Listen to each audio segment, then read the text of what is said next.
To add the math tool support videos to your ALEKS course, you're first going to head to your assignments page. Once you're on the assignments page, you can add these videos into existing homework tests or quizzes, or you can use the plus new drop-down menu and add it to a separate video category. Underneath the video category, you can choose what you're going to name this, but name it something so the students know that this is where they'll go to get some help or support. You can also date this assignment as needed, but one suggestion would be to leave it open for the entirety of the semester so students can get in there and watch those videos as needed. You'll then see the name of your McGraw-Hill textbook here, and underneath the name of your textbook, you'll be able to pick the certain chapter that you're looking for. In this case, we're looking for Chapter 0, which is the support videos, and it may be at the bottom of the list or the top of the list, just depending on which book you're utilizing.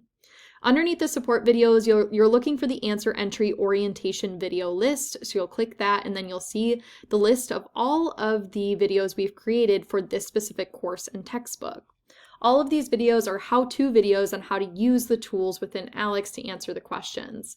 You can either check off specific ones and hit add, or you can check them all off and add them to the assignment so students can get in there and utilize the ones as needed.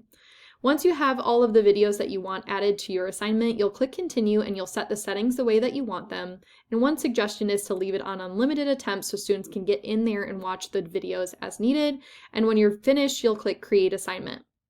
Once you have your assignment created, you'll notice that now it's part of your assignments list in ALEKS. It will also be available for the students on their students assignments page as well.